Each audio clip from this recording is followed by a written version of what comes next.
নমস্কার বন্ধুগণ, আমি আজকের আবার চলে এলাম আমার গল্পের ঝুলি নিয়ে। তোমাদের বিভিন্ন ধরনের গল্প বলি।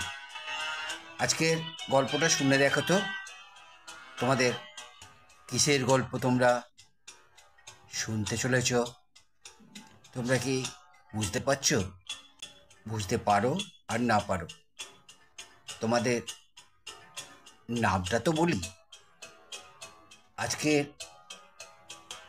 তার নাম হচ্ছে আসল ভূত।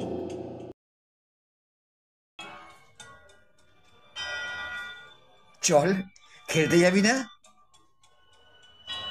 তোদের খুদে ক্রিকেট টিমটা গিলঘেরা বারান্দায় দাঁড়ানো তিন্নিকে দেখে সমস্বরে বলে উঠল। তিন্নি একটু উদাস চোখে তাকিয়ে বলল, না বাবা, তোমরা আজকাল যে মাঠে খেলতে যাচ্ছ সেখানে যেতে আমার ভীষণ ভীষণ ভয় করে। তোতনও একটু ভীতু, তাই সেও সঙ্গে সঙ্গে বলে উঠল, ঠিক বলেছিস তিন্নি। আর তোতোকে বলল, সত্যি তো ওখানে খেলতে যাস না। শুনেছি ভূতেরা নাকি সন্ধ্যাবেলা জেগে ওঠে। তোতো সঙ্গে সঙ্গে ধমক দিয়ে উঠল তোতনকে, ভীতু কোথাকার, তুই থাক, আমরা ওখানেই খেলতে যাব। তোতোরা এতদিন বারাসাত কলোনির সরকারি হাউজিং কমপ্লেক্সের মাঠেই খেলাধুলা করত। ইদানিং তোতো ও বল্টুর উৎসাহে ওরা হাউজিংয়ের পিছনের রাস্তা দিয়ে গিয়ে দত্তদের বিশাল বড় বাড়িটার পাশের মাঠে খেলতে যায়। ওই মাঠটা খুব বড়, তাই ওদের ক্রিকেট খেলতে নাকি সুবিধা হয়। কিন্তু সেখানে তিন্নি ও তোতনের ভয়টা কিসের? সে অনেক কথা। কয়েক পুরুষ আগে দত্তরা এই অঞ্চলের প্রভাবশালী জমিদার ছিল। কোনো এক অজানা কারণে দত্ত বংশের একমাত্র ছেলের বউ আত্মহত্যা করে। তারপর থেকে দত্তরা আর ওই বাড়িতে থাকতে পারেনি। কলকাতার এক সম্পন্ন অঞ্চলে বাড়ি কিনে চলে যায়। তারপর থেকে ওই তালা দেওয়া বাড়িটা, বিশাল বাড়িটা ভূতের বাড়িতে পরিণত হয়। পাড়ার লোকেরাও ওই বাড়ি থেকে কোনো না কোনো আওয়াজ রোজ রাতে শুনতে পেয়েছে। কখনো চাপা গোগোয়ানির আওয়াজ, আবার কখনো কান্নার আওয়াজ,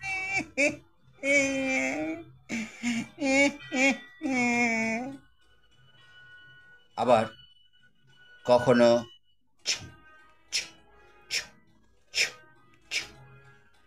ঘুঙুরের আওয়াজ।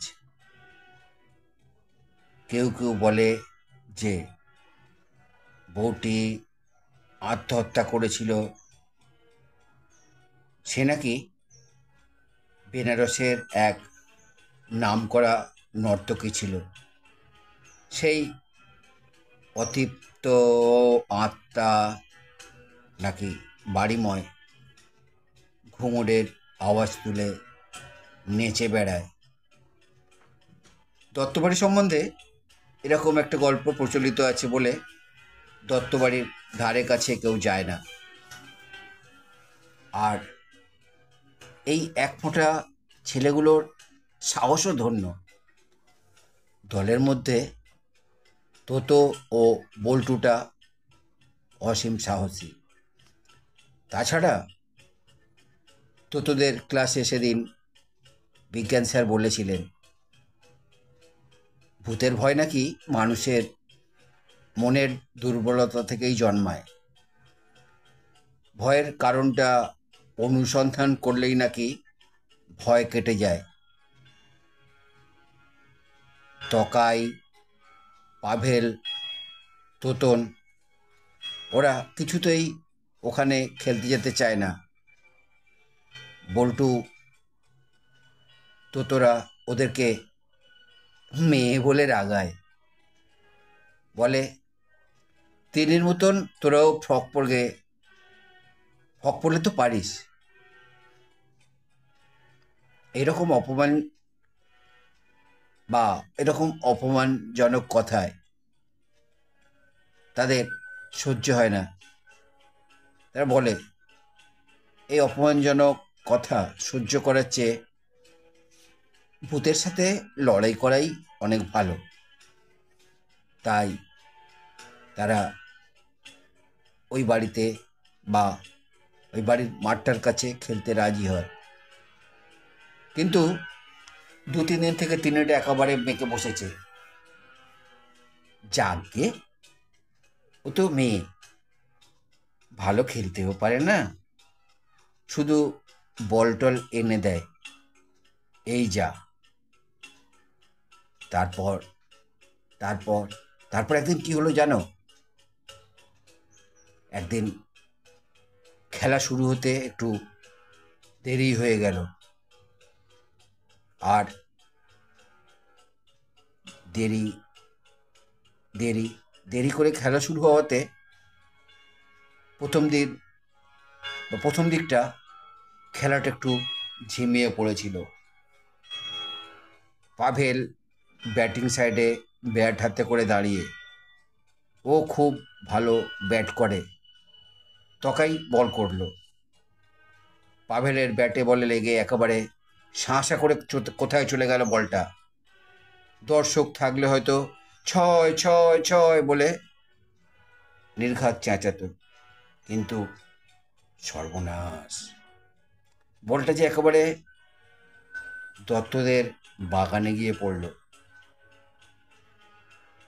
যেখানে ভূতের ভয় সেইখানেই সন্ধ্যা হয়।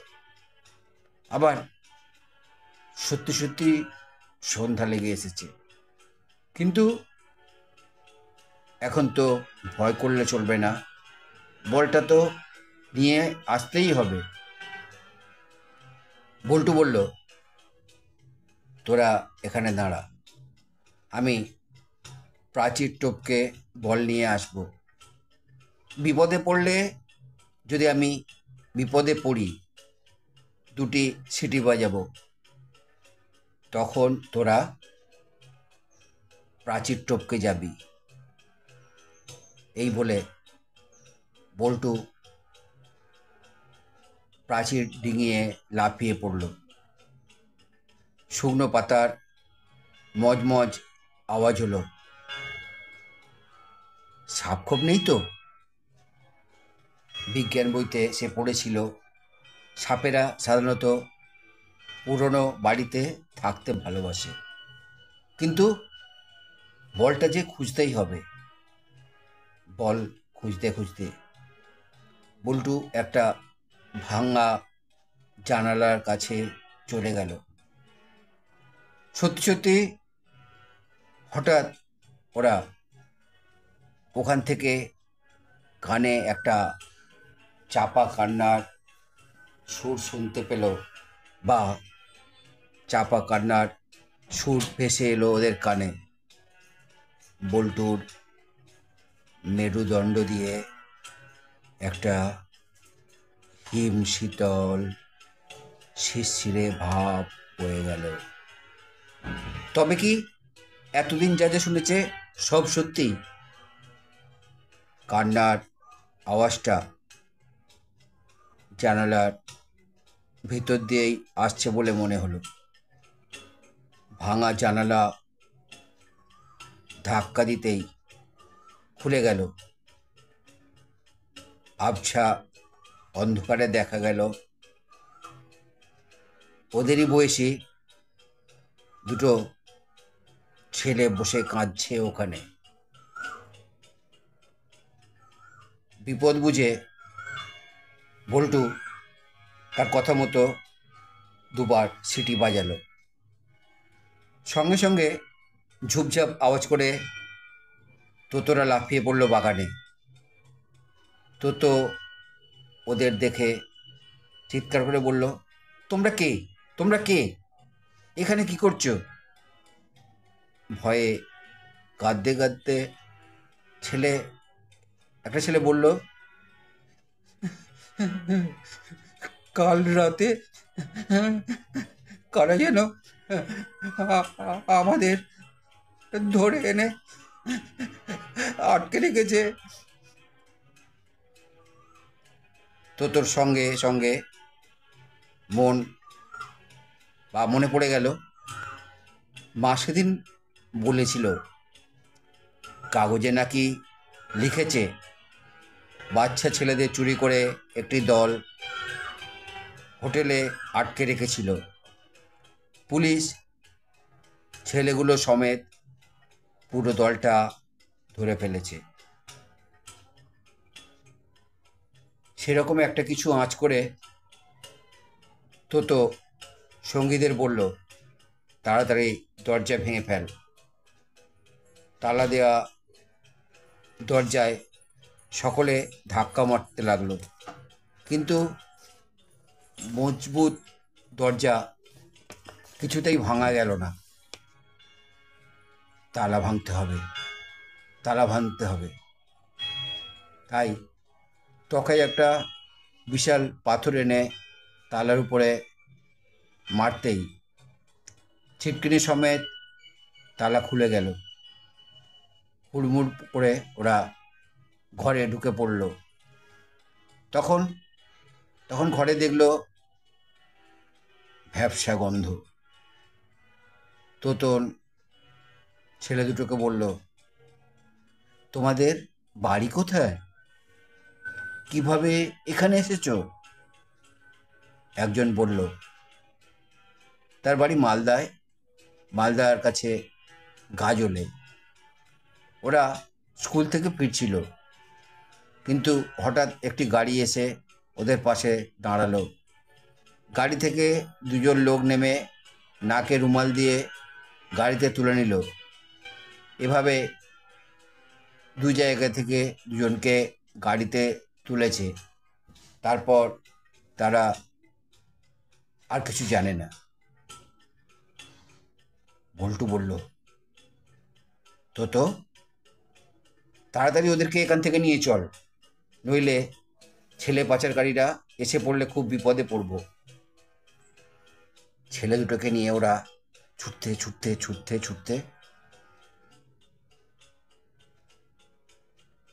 তারপরে ছুটতে শুরু করলো ওদের হাউজিং কমপ্লেক্সের ফ্ল্যাটের দিকে। টকাইদের ফ্ল্যাটে গিয়ে সবাই হাঁপাতে লাগলো।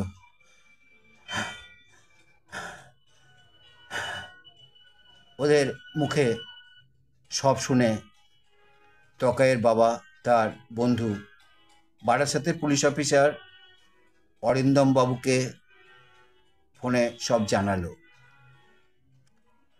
কিছুক্ষণ পরে একটা পুলিশের জিপ এসে থামলো হাউজিং কমপ্লেক্সের ভেতর। লম্বা চওড়া চেহারার পুলিশের পোশাক পরা অরিন্দমবাবু সব শুনে ওদের পিঠ চাপড়ে বললেন, সাবাস, তোমরা আজ দত্তদের পোড়ো বাড়ির আসল ভূতের রহস্যটা আবিষ্কার করে ফেলেছ।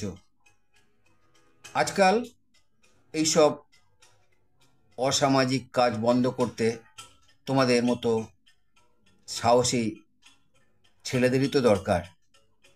কিন্তু আমরা যতক্ষণ না ওই ছেলে ধরার দলটাকে ধরব, ততক্ষণে তোমরা বাড়ির বাইরে বের হবে না, কারণ তাতে তোমাদের বিপদ হতে পারে। অরিন্দমবাবু ছেলে দুটোকে জিপে নিয়ে থানায় চলে গেলেন।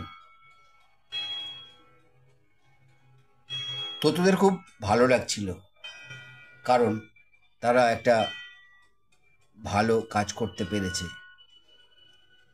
ছেলে দুটোকে হারিয়ে তাদের বাড়ির লোকজন কতই না কান্নাকাটি করছে।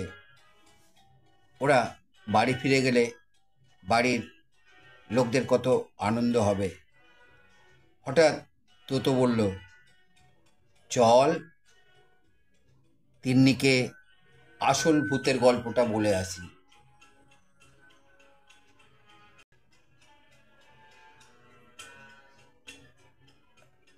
তারপর একদিন পরে সংবাদপত্র খুলে দেখা গেল একটা খবর, বারাসাতের দত্তদের ভূতের বাড়ির আসল ভূত ধরা পড়েছে কয়েকজন সাহসী কিশোরের সহযোগিতায়। কেমন লাগলো বন্ধুরা আমার আজকের গল্প আসল ভূত? তোমরা বল্টু বা তার বন্ধুদের মতো ভূত দেখতে যাবে নাকি? আর এই গল্পটা শুনে তোমাদের কি মনে হলো? ভূত না অসামাজিক কাজের জন্য ব্যবহৃত হয় এইসব পোড়ো বাড়ি? নাকি তোমরা কেউ গোয়েন্দা হতে চাও এইভাবে অজানা কিছু তথ্য আবিষ্কার করবার জন্য? আমি আমার চ্যানেলের মাধ্যমে তোমাদের চিন্তাটা তোমাদের কাছেই ছেড়ে দিলাম। আবার নতুন ভিডিও নিয়ে, নতুন গল্প নিয়ে আবার ফিরে আসব। বিদায় বন্ধু।